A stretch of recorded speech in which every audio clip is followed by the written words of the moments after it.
सखे आहे. त्यांनी एक दिवस पार्वती मातेला सांगितलं की म्हणले आई साहेब, भगवान शिवजीला गण आहे पण आपल्याला कोणीच गण नाही.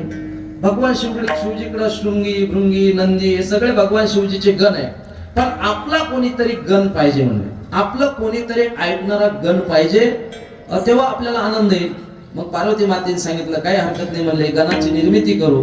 आणि मग स्नाना करता ज्यावेळेस पार्वती माता गेल्यानंतर त्या ठिकाणच्या असणारी जी माती आहे मळाने वर्णन केलेलं आहे, पण त्या मळाचा असणारा तात्पर्य अर्थ असा घेतलेला आहे की पूर्वीच्या काळामध्ये स्नान करत असताना साबणी नव्हत्या, कुठल्या साबणी नव्हत्या. मग स्नान करायचं म्हटलं आणि अंग स्वच्छ करायचं म्हटलं की काय लावल्या जायचे, अंगाला माती लावल्या जायची. आता अलीकडे मिळत होती मुलतानी माती त्याला म्हणायची, म्हणून माती लावल्या जायची, वारुळाची माती. म्हणून पार्वती आई साहेबांनी माती लावलेली होती अंगाला आणि त्या मातीपासून पार्वती मातेने एक सुंदर मूर्ती केली आणि त्या मूर्तीमध्ये सुंदर प्राण ओतले.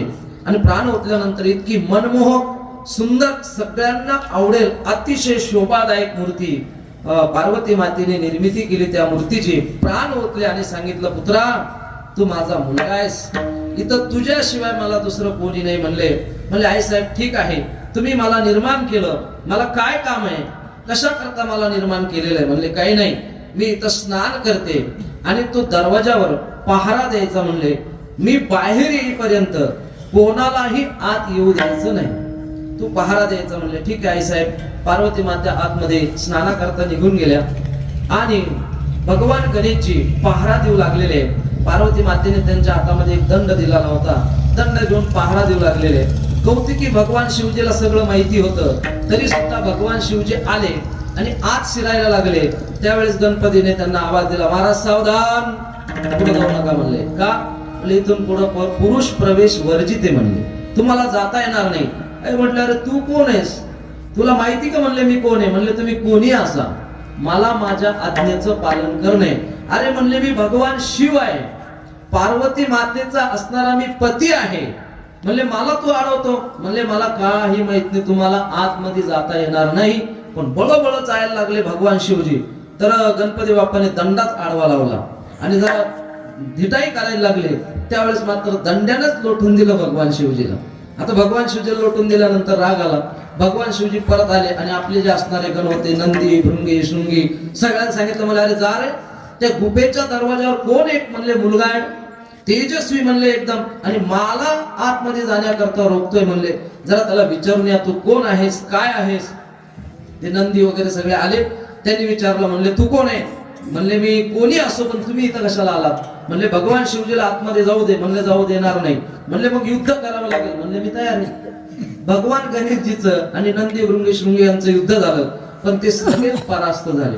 ते परास्त झाल्यानंतर सगळ्या देवी देवतांना कळलं. भगवान विष्णू तिथं आले. भगवान विष्णूचं युद्ध झालं गणेशाबरोबर, पण भगवान विष्णू सुद्धा परास्त झाले. भगवान ब्रह्मदेवाचं युद्ध झालं गणेशजी बरोबर, भगवान ब्रह्मदेव सुद्धा परास्त झाले. इंद्रादिक देवता तर त्यांनी त्या ठिकाणी टिकले सुद्धा नाही. मग सगळे संपल्यानंतर मग भोले बाबा गेले आणि भोले बाबाचं आणि गणेशजीचं घोर युद्ध झालं. आणि त्या युद्धामध्ये शेवटी भोले बाबांच्या लक्षात आलं की हा मुलगा सामान्य नाही. अतिशय क्रोध आला भोले बाबांना आणि मग त्रिशूळाच्या माध्यमातून त्या गणेशजीचं असणारं शिर धडाच्या वेगळं केलं. आणि धडाच्या वेगळं शिर केल्याबरोबर नारदजीने पार्वती मातेला सूचना दिली, आई साहेब गणेश कुठे आहे. म्हणले पहारा करतोय. म्हणले पहारा नाही, मग जरा जाऊन बघा काय झालं. मग तिथं तर आले पार्वती माता, पाहिलं तर गणेशजीचं शिर एका बाजूला पडलेलं आहे, धड एका बाजूला पडलेलं आहे. एकदम क्रोध आला पार्वती मातेला आणि रडायला लागल्या.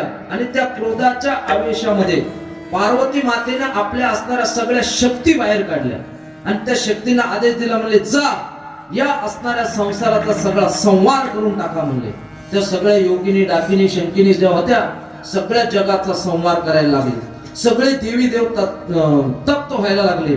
सगळ्यांना चिंता निर्माण झाली. सगळेचे सगळे त्या ठिकाणी आले. ब्रह्मदेव भगवान विष्णू आले. म्हणले आई साहेब अहो हा संहार आवरा. म्हणले आवरणार नाही. का? म्हणले माझा असणारा मुलगा मला जिवंत करून द्या आणि त्याचबरोबर माझ्या असणाऱ्या मुलाला गणाचं अध्यक्ष जर तुम्ही बनवत असाल तर मी या असणारा संवाद थांबवणार आहे, नाहीतर हा संवार थांबणार नाही. असं म्हणल्यानंतर ब्रह्मदेव आदी करून देवतांनी सांगितलं आई साहेब आम्ही तयार आहोत. भोले बाबांना सांगितलं बाबा लवकर मुलाला जिवंत करा म्हणले, नाहीतर सगळं जग जळून जाईल, भस्म होऊन जाईल, काही शिल्लक राहणार नाही. मग भोले बाबांनी सांगितले एक काम करा म्हणले, उत्तर दिशेला जा आणि उत्तर दिशेला तुम्हाला पहिल्यांदा जो भेटेल त्याचं शिर घेऊन या म्हणले. हे नंदी भृंगे शृंगे उत्तर दिशेला निघाले.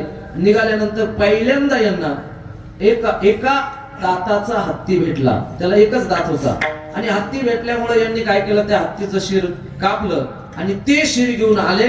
भोले बाबांनी ते शिर गणेशजीला लावलं आणि मग गणेशजीचं असणारं जे काही धड होतं ते धड आणि ते शिर एकत्रित येऊन गणेशजी त्या ठिकाणी जिवंत झाले. सगळ्यांना आनंद झाला. बोले गणेशजी भगवान की जय. सांगितलं की गणाचा अध्यक्ष बनवायचा आहे. सगळ्या देवी देवतांनी एकत्रित येऊन ठराव पास केला की आजपासून गणपती बाप्पा सगळ्या गणाचे अध्यक्ष आहे आणि आम्ही वरदान देतो जो कोणत्याही कार्याच्या सुरुवातीला गणपतीचं स्तवन करेल त्याचं कार्य निर्विघ्नपणे पार पडेल आणि जो गणपतीचं स्तवन करणार नाही त्याच्या कार्यामध्ये विघ्न येईल. म्हणून त्या दिवसापासून गणपती बाप्पाला हत्तीची सोंड लागली. वेळाला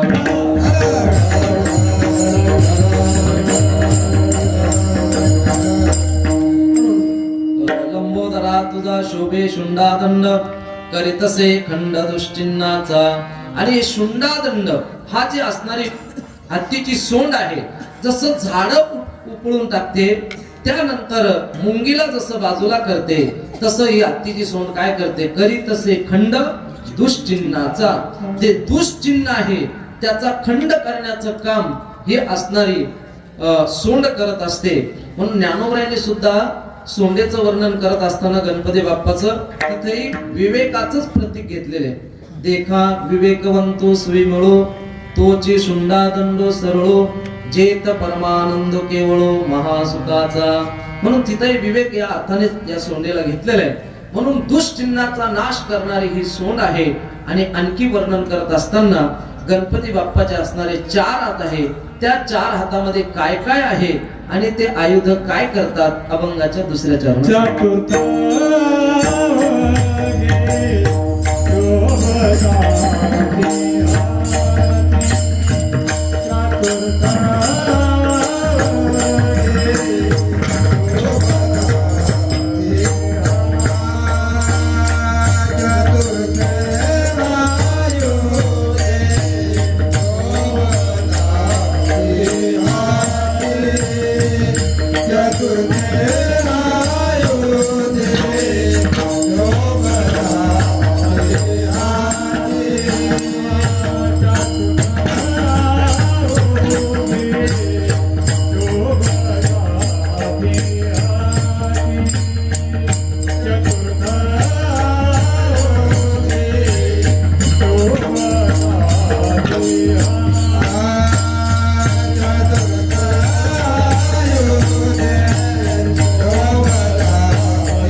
नामदेवराय भगवान गणेशजीचे असणारे जे 4 हात आहे त्या 4 हातामध्ये काय आहे ते सांगतात. चतुर्थायुधे शोभताती हाती भक्ताला रक्षते निरंतर.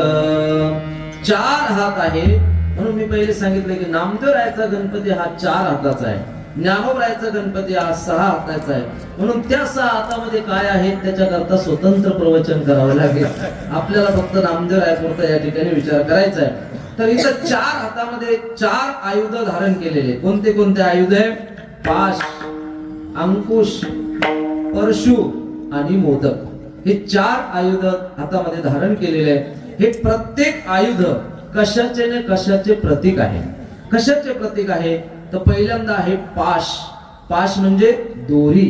ही दोरी कशाची प्रतीक आहे तर मानवी जीवनातील असणारी ओढ आणि मानवी जीवनामध्ये असणाऱ्या ज्या काही इच्छा आहे, अपेक्षा आहे, त्यांना नियंत्रित करण्याकरता ही दोरी गणपती बाप्पा हातामध्ये धारण करतात. कारण आपल्या असणारी इच्छेची दोरी, आपली असणारी ओढ, जीवनामध्ये असणारी कशाची ओढ माणसाला लागते, हे मिळालं पाहिजे, ते मिळालं पाहिजे, तर यावर प्रतिबंध घालण्याकरता गणपती बाप्पाने ती असणारी दोरी आपल्या हातामध्ये धारण केलेली आहे. म्हणून पाश, अंकुश. अंकुश कशा करता धारण केला तर चंचल मनावर नियंत्रण करण्याकरता आणि अहंकारावर आपला असणारा धाक ठेवण्याकरता. कारण अंकुश कशा करता असतो? हत्तीला आकळण्याकरता अंकुश असतो. ऐरावत रत्न थोर त्याचे अंकुशाचा मार. मोठा, एवढा मोठा बलाढ्य हत्ती, पण अंकुशाशिवाय तो आकळल्या जात नाही. पण अंकुश जर असेल तर हत्ती आकळल्या जातो. तसं आपलं मन सुद्धा हत्तीपेक्षाही मोठे महाराज. या मनाला आकळणं एवढं सोपं नाही.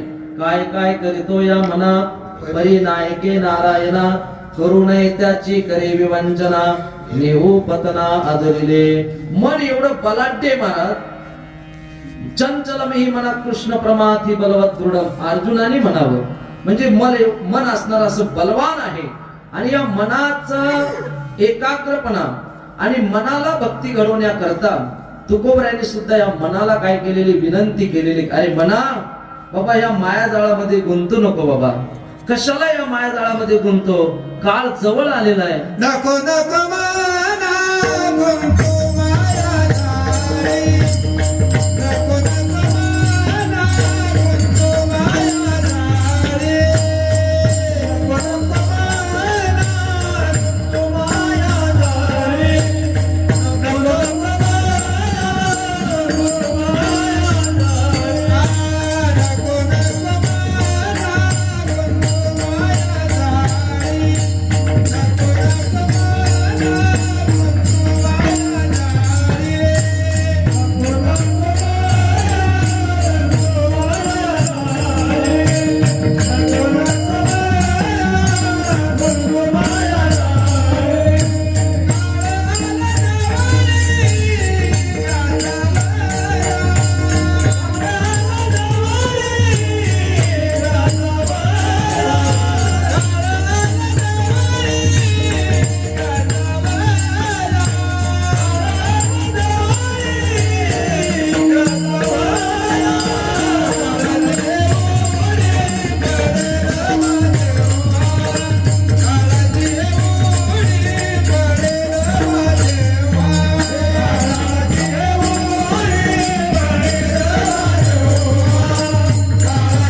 हत्तीपेक्षा सुद्धा हे मन बलवान आहे. प्रमाथी बलवत दृढ. अर्जुनाने म्हणावं, जगद्गुरु तुकोबरायांनी त्या मनाला प्रार्थना करावी की नको नको मना गुंतू माया जाळे, काळ आला जवळे ग्रासावया, काळाची ही उडे पडेल बा जेव्हा, सोडवेना तेव्हा मायवा. जर ते बलवान नसतं मन तर तुकोबरायांनी प्रार्थना केली असती का? म्हणून या बलवान असणाऱ्या मनाला, चंचल असणाऱ्या मनाला आपल्या नियंत्रित ठेवण्याकरता गणपती बाप्पाने अंकुश हातामध्ये धारण केलेला आहे. म्हणून काय सांगितलं? पाश, अंकुश, चंचल मन आणि आपला असणारा अहंकार. अहंकार काही छोटा आहे का महाराज? अहंकार सुद्धा किती मोठा आहे. सगळ्या दोषापेक्षा अहंकार हा सगळ्यात मोठा दोष आहे. आणि अहंकार गेला तुका अहंकार जर गेला तर आपोआप भगवान परमात्म्याची प्राप्ती होऊन जाते. म्हणून अहंकाराला वश करण्याकरता आणि आपल्या चंचल मनाला नियंत्रित करण्याकरता गणपती बाप्पाने आपल्या हातामध्ये अंकुश धारण केलेला आहे. पाश, अंकुश आणि परशु. परशु आणि कुऱ्हाड याच्यामध्ये थोडासा फरक आहे. कुऱ्हाड सरळ राहते, परशु वरच्या साईडलाही वाकडा राहतो, खालच्या साईडलाही वाकडा राहतो. परशु कशा करता तर तुकडे पाडण्याकरता, मारामारी करण्याकरता. म्हणजे तुकडे कशाचे पाडायचे गणपती बाप्पाला, ते तर लौकिक व्यवहाराने राक्षसांना मारण्याकरता हे आयुध आहे, पण आपण त्याचा आध्यात्मिक अर्थ पाहत आहोत. म्हणून परशु कशा करतायत तर तुकडे पाडण्याकरता, मारण्याकरता. पण कशाचे तुकडे पाडायचे, कशाला मारायचंय तर हे काम क्रोधाधिक असणारे जे विकार आहे यांना. कारण करीत असे लंबोदरा तुझा शोभे शुंडा दंड, करीत असे खंड दुश्चिन्हाचा. दुश्चिन्हाचा खंड करण्याकरता गणपती बाप्पाने हातामध्ये परशु धारण केलेला आहे. म्हणून दुश्चिन्ह कसं काय मला सांगा. माणसाने जर गांजा पिला तर चांगलं चिन्ह दिसेल का? माणसाने दारू पिली तर त्याचं चिन्ह चांगलं दिसेल का? कुठं लोळेल, कुठं पडेल, काय करेल, काय बोलेल काही सांगता येत नाही. एखादा तंबाखू चोळायला लागला मध्येच कीर्तनामध्ये, चांगलं चिन्ह आहे? हे जे असणारे दुश्चिन्ह आहे.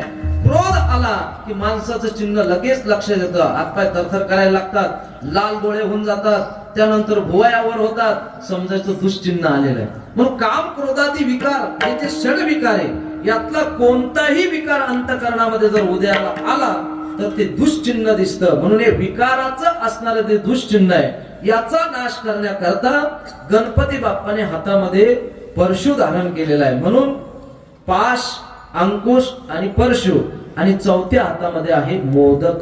मोदक धारण केलेला आहे. आता कधी कधी आपण मूर्तीमध्ये पाहतो, काही मूर्तीमध्ये परशु, अंकुश आणि कमळ, आणि काही मूर्तीमध्ये वरद हात असतं, अशा प्रकारचं दाखवलेलं आहे. पण पुराणामध्ये या 4 गोष्टी आलेल्या आहेत. म्हणून या 4 गोष्टी मी तुम्हाला सांगतोय. मोदक कशाचं प्रतीक आहे? आपण करत असलेली साधना, आपण करत असलेला परमार्थ, त्या परमार्थाचं फळ, आणि त्या परमार्थाचं फळ म्हणजे काय असेल तर मोदक आहे. मोदक हे आनंदाचं रूपक आहे. कारण मोदक आपल्याला खायला मिळाल्यानंतर तुम्हाला दुःख होतं की नाही? जर गणपतीचा मोदक मिळाला, दुःख होतं का सुख होतं रे? सुख होतं. म्हणजे सुखाचं प्रतीक आहे, आनंदाचं प्रतीक आहे. म्हणून ज्ञानोबाने सुद्धा मोदकाचं वर्णन करत असताना वेदांत तो महारसू मोदक मिरवी, म्हणजे वेदांत तो महारसू म्हणजे ज्ञानाचं असणारं जे फळ आहे ते म्हणजे मोदक आहे. कारण ज्ञान आपण प्राप्त झाल्यानंतर आपल्याला फळ काय मिळावं तर आनंद मिळाला पाहिजे, आणि आनंद हे भगवंताचं स्वरूप आहे. म्हणून भगवान परमात्म्याच्या असणाऱ्या परमार्थामध्ये परमार्थ करत असताना फळ जर काय असेल तर ते मोदक आहे. म्हणून चतुर्थायुधे शोभताती हाती, आणि हे आयुधाच्या माध्यमातून गणपती बाप्पा काय करतात तर भक्ताला रक्षते निरंतर. म्हणजे कोणत्या भक्ताचं रक्षण केलं? गणेश पुराणामध्ये कितीतरी भक्ताचं आलेलं आहे, पण मी एका भक्ताचं सांगतो. विठ्ठल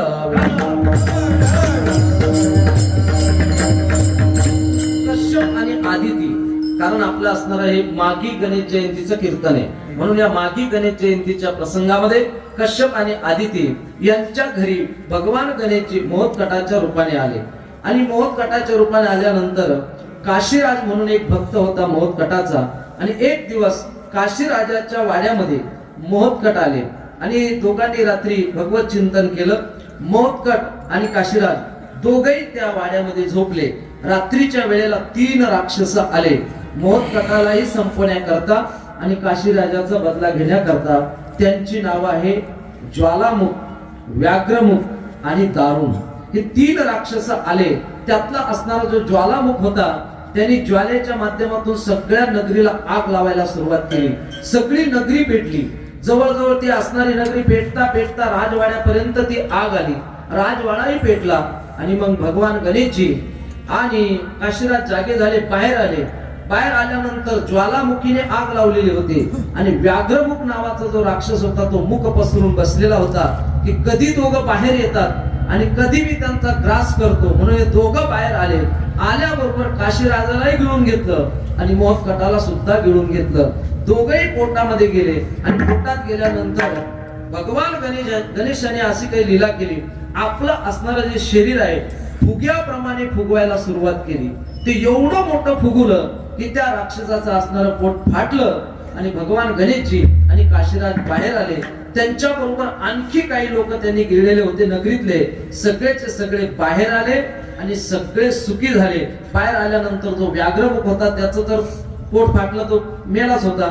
त्यानंतर जो ज्वालामुख होता त्याचाही वध केला, दारुणाचाही वध केला आणि सगळ्यांना सुखी केलं. लोकांनी गणेशजीची स्तुती केली आणि लोकांच्या लक्षात आलं की मोहत्कट हा असणारा जो अवतार आहे हा भगवान गणेशाचा अवतार आहे. म्हणून भक्ताला रक्षती निरंतर, म्हणून चतुर्थ आयुधे शोभदाती हाती भक्ताला रक्षते निरंतर. जास्त चरित्र ऐकायचं असेल तर गणेश पुराण तुम्ही वाचून घ्या.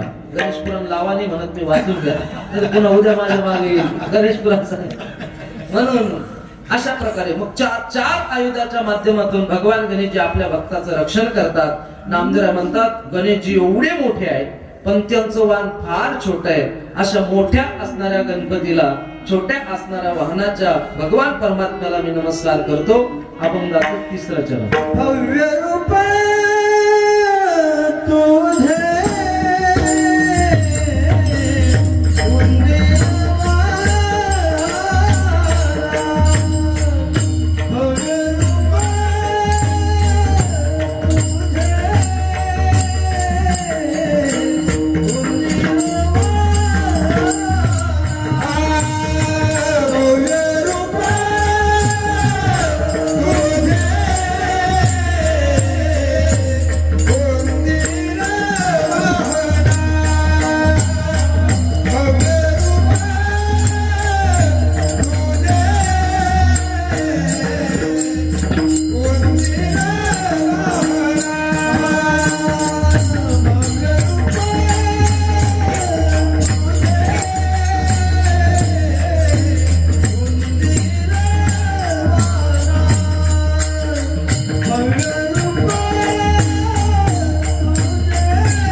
करतात की गणपती बाप्पाचं असणारं जे रूप आहे ते कसं आहे. भव्य रूप तुझे उंदीर वाहना, म्हणजे देवाचं रूप भव्य आहे पण वाहन मात्र छोटस आहे. उंदीर वाहन आहे, मोठ्या पोटाचा असणारा हा बाबा आणि वाहन पाहिलं तर छोटस आहे.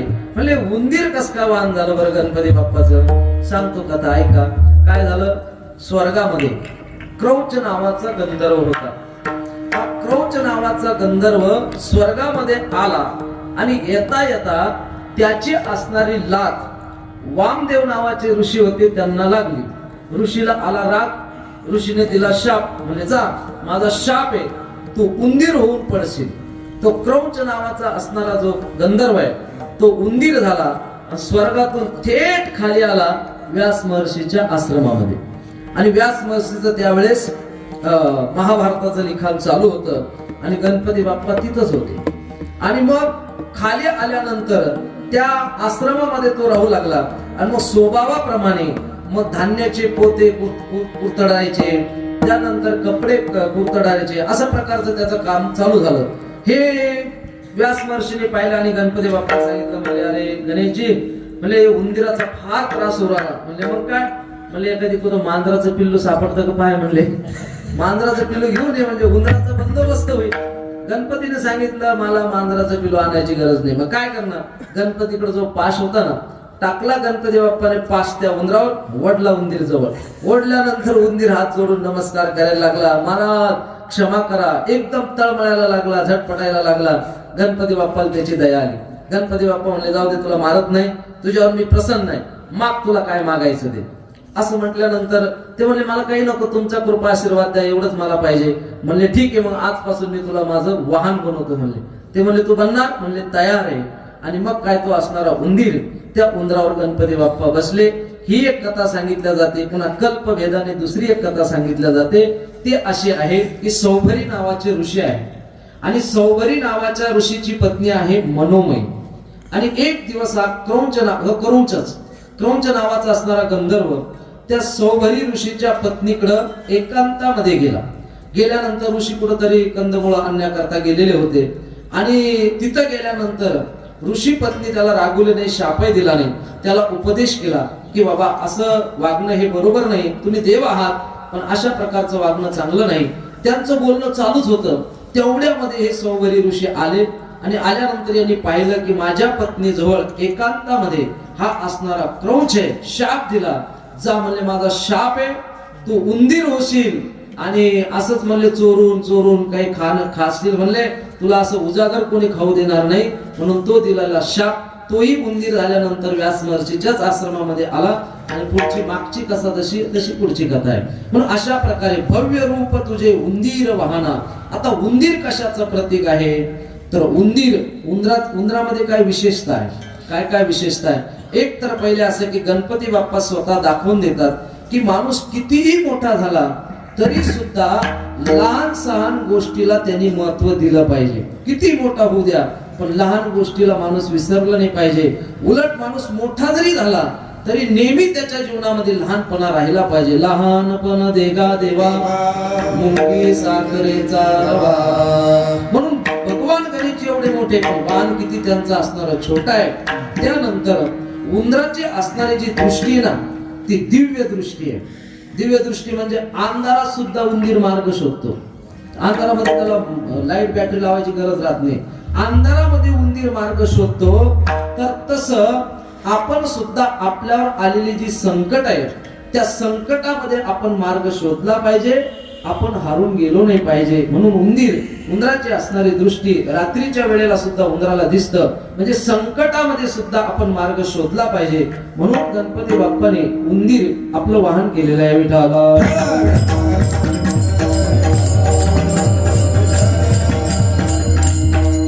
उंदीर जो आहे, उंदीर काय करतो, कतरण्याचं काम करतो. म्हणून आपल्या मनामध्ये असणारे जे काही वाईट वासना आहे, वाईट विचार आहे, हे सुद्धा काय करतात, आपले चांगले विचार कतरण्याचं काम करतात. म्हणून तुम्ही पहा, कतराकतरी आपल्याकडे सुद्धा आहे. आपण जरी कीर्तनाला आलो ना, कीर्तनामध्ये सुद्धा कैची चालवणारी काही कमी नाही. इथं आल्यानंतर इथं सुद्धा कुतरणं सुरू होतं. नाही महाराजचा स्वरच गेला, चालत चांगली म्हणली नाही, प्रमाणात चुकीचं म्हटलं गेलं आणि हे जमलंच नाही, आजचं कीर्तन काही पटलंच नाही वगैरे. हे जे काय आहे महाराज, हे कुतरणच आहे. जसा उंदीर कुतरतो ना तसंच तुम्ही कुतरताय. म्हणून अशा प्रकारे आपण वाईट विचाराला जे असतं त्याला बाजूला सारायचं असतं आणि चांगले विचार आपल्या अंतःकरणामध्ये धारण करायचे असतात.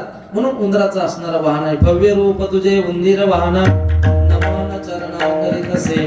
अशा असणाऱ्या गणपती बाप्पाला नामदेवराय म्हणतात मी नमन करतो. आणि पुढे नामदेवराय सांगतायत की गणपतीचं जर नाव घेतलं तर दोष जळतात आणि कळी काळाची भीती राहत नाही. अभंगाचं चौथं चरण.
तुझे नाम घेता दोष जळता ते कळीकाळ कापती तुझ्या नामे.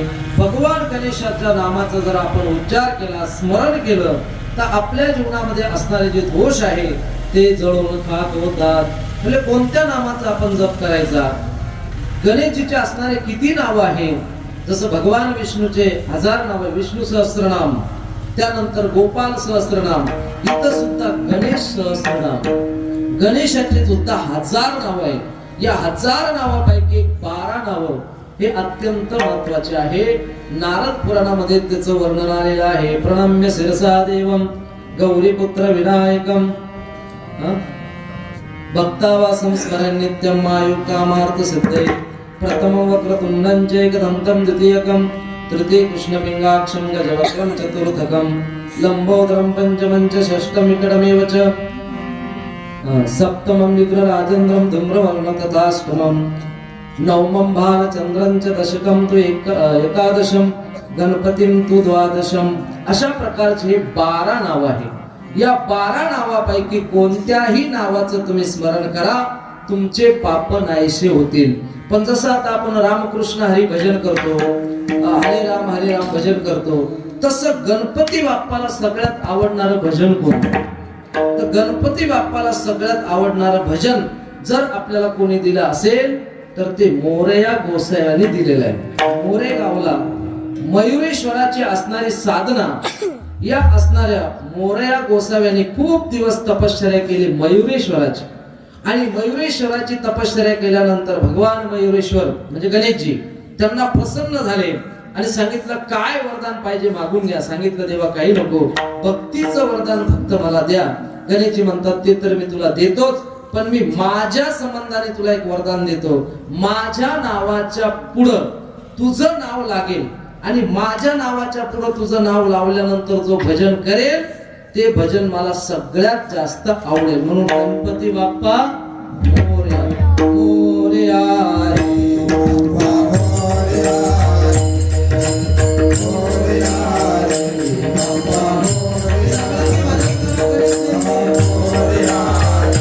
बाप्पा मोरया मोरया रे बाप्पा मोरया मोरया रे बाप्पा मोरया रे मोरया रे बाप्पा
चालू आहे.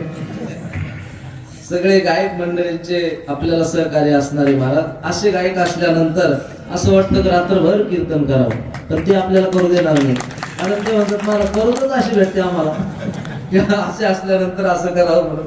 तर अशा प्रकारे म्हणून जे मोरया गोसावीने आपल्याला जे नाम दिलेलं आहे ते गणपती बाप्पाला सर्वात जास्त आवडतं. गणपती बाप्पा मोरया अशा प्रकारे म्हणून हे भजन करा.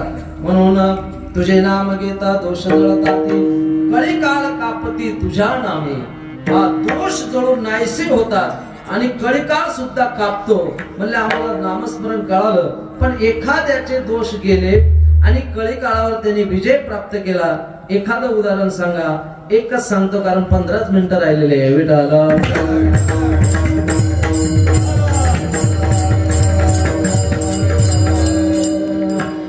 सुरसेन नावाचा राजा होता आणि यांनी संकष्ट चतुर्थीचं व्रत केलं. आणि व्रत केल्यानंतर भगवान परमात्म्याचे असणारे दूत या राजाला घेण्याकरता विमान घेऊन आले. हा राजा विमानात बसला आणि सगळ्या नगरीला त्या विमानामध्ये बसवलं. बसल्यानंतर ते देवदूतांनी विमानाला संकल्प केला की चला उठा, आता आपल्याला स्वर्गाला जायचंय. पण विमान काही जागचं हलेना. ते म्हणले अरे कसं काय, पेट्रोल संपलं का, सीएनजी संपलं का, टायर पंक्चर झालं, काय झालं? अहो याचं झंझटच नाही तिथं, टायर थोडी त्या विमानाला, पेट्रोलची काही गरज नाही. म्हणले मग काय झालं? त्या देवदूताने इकडं तिकडं पाहिल्यानंतर त्या विमानामध्ये एक कुष्ठरोगी बसलेला होता.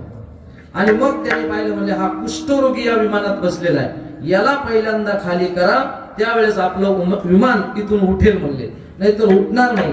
राजा म्हणले त्याला जर खाली सोडलं तर मी स्वर्गाला येणार नाही, त्यामुळे बघा म्हणले तुम्हाला काय करायचंय. पण म्हणले हा कुष्ठरोगी झाला, एवढं निंद्य कर्म यांनी काय केलेलं आहे. मग ते देवदूत सांगायला लागले, म्हणले राजेसाहेब, हा असणारा जो काही कुष्ठरोगी आहे हा मागच्या जन्मामध्ये कोण होतो सांगतो. म्हणले ऐका. तर गौड नावाचा देश होता. त्या गौड नावाच्या देशामध्ये गौड नावाचा ब्राह्मण होता. त्याला एक पत्नी होती, त्याच्या पत्नीचं नाव होतं शाकिनी. आणि या दोघांच्या माध्यमातून त्यांना एक मुलगा झालेला होता आणि त्या मुलाचा विवाह झाला. त्या मुलाच्या पत्नीचं नाव आहे सावित्री. आणि ही सावित्री अतिशय पतिव्रता होती. हे जे असणारे ब्राह्मण कुटुंब होतं ही भगवत भक्त होतं. पण हा मुलगा अतिशय वाईट निघाला, व्यभिचारी, अत्याचारी, अन्याय करणारा, व्यसन करणारा मुलगा निघाला. याला व्यभिचाराचं फार व्यसन लागलं.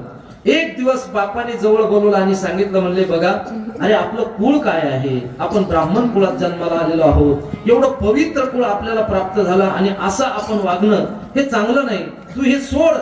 पण त्याला राग आला आणि त्याने बापाच्या कंबरड्यात लाथ मारली आणि त्याच वेळेस बाप मृत्युमुखी पडला. काही दिवसाने आई त्याला समजायला गेली, आईच्या डोक्यात काठी मारली, आई मृत्युमुखी पडली. नंतर पत्नी शिल्लक राहिली, पत्नी एक दिवस समजायला गेली, पत्नीला एवढं मारलं त्या बिचारीने सुद्धा माराच्या धाकाने प्राण सोडून दिला. आता हा फक्त एकटा राहिला. हा व्यभिचारी होता. आता वेश्येच्या घरीच जाऊन हा राहू लागला आणि वेश्येच्या घरी राहत असताना चोऱ्या माऱ्या करू लागला. एक दिवस चोरी करता करता एक कालभी नावाचा ब्राह्मण होता आणि त्या ब्राह्मणाच्या घरामध्ये हा गेला. तिथं त्याची असणारी पत्नी होती आणि त्या पत्नीवर यांनी बलात्कार केला. त्या पत्नीने याला शाप दिला, माझं पातिव्रत्य तू भ्रष्ट केलं, त्यामुळं माझा शाप आहे की तू गलत कुष्ठ होईल, तुला कुष्ठरोग होईल म्हणले तुला, आणि तू एका जन्मापुरता राहणार नाही, प्रत्येक जन्मामध्ये तुला तो कुष्ठरोग बाधित ठरेल. मग यांनी सांगितलं देवदूतांनी, म्हणले महाराज, तोच असणारा मुलगा हा आहे, याला कुष्ठरोग झालेला आहे, याच्या पापामुळे आपलं विमान वर जाणार नाही. मग राजाने सांगितलं, राजा दयाळू होता, भगवत भक्त होता, तो म्हणला ठीक आहे, यांनी पाप केलेलं आहे, पण याच्यातून याला उत्तीर्ण होण्याकरता काय करावं लागेल, याचं पाप गेलं पाहिजे, कुष्ठरोग गेला पाहिजे, याच्याकरता काय करावं लागेल. तर गणेश पुराणामध्ये वर्णन आहे की त्या देवदूतांनी सांगितलं की याच्या कानामध्ये जर कोणी गजाननाचा उपदेश करेल तर याचा कुष्ठरोग नाहीसा होईल. म्हणून तो राजा उठला आणि त्या कुष्ठरोग्याच्या जवळ गेला आणि त्याच्या कानामध्ये गजानन गजानन गजानन अशा प्रकारचा घोष केला. एका क्षणामध्ये त्याचा असणारा रोग नाहीसा झाला. सगळ्या विमानातल्या लोकांना आश्चर्य वाटलं की काय गजानन नावाचं सामर्थ्य आहे, एका क्षणामध्ये याचा कुष्ठरोग गेला.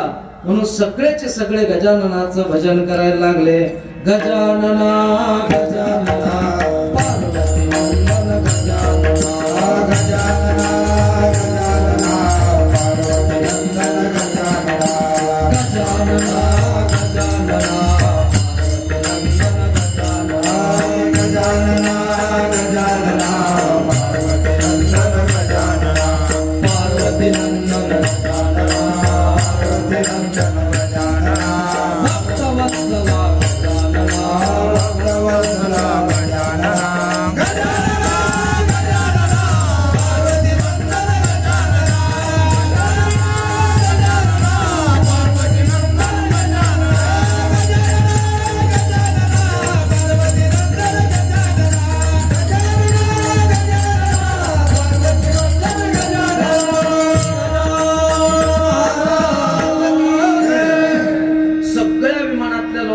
भजन केलं पण तुम्ही काही केलं नाही. तुम्ही काळजी करू नका, तुम्हाला विमान येणारच नाही म्हणजे आम्ही गायक मंडळी अण्णा आम्ही सगळे चालले जाऊ, तुम्ही असेच पाहत राहा, त्याच्याकरता भजन करायचं. म्हणून गजानना गजानना पार्वती नंदन गजानना, गजाननाचं भजन केलं आणि सगळे प्रसन्न होऊन गेले.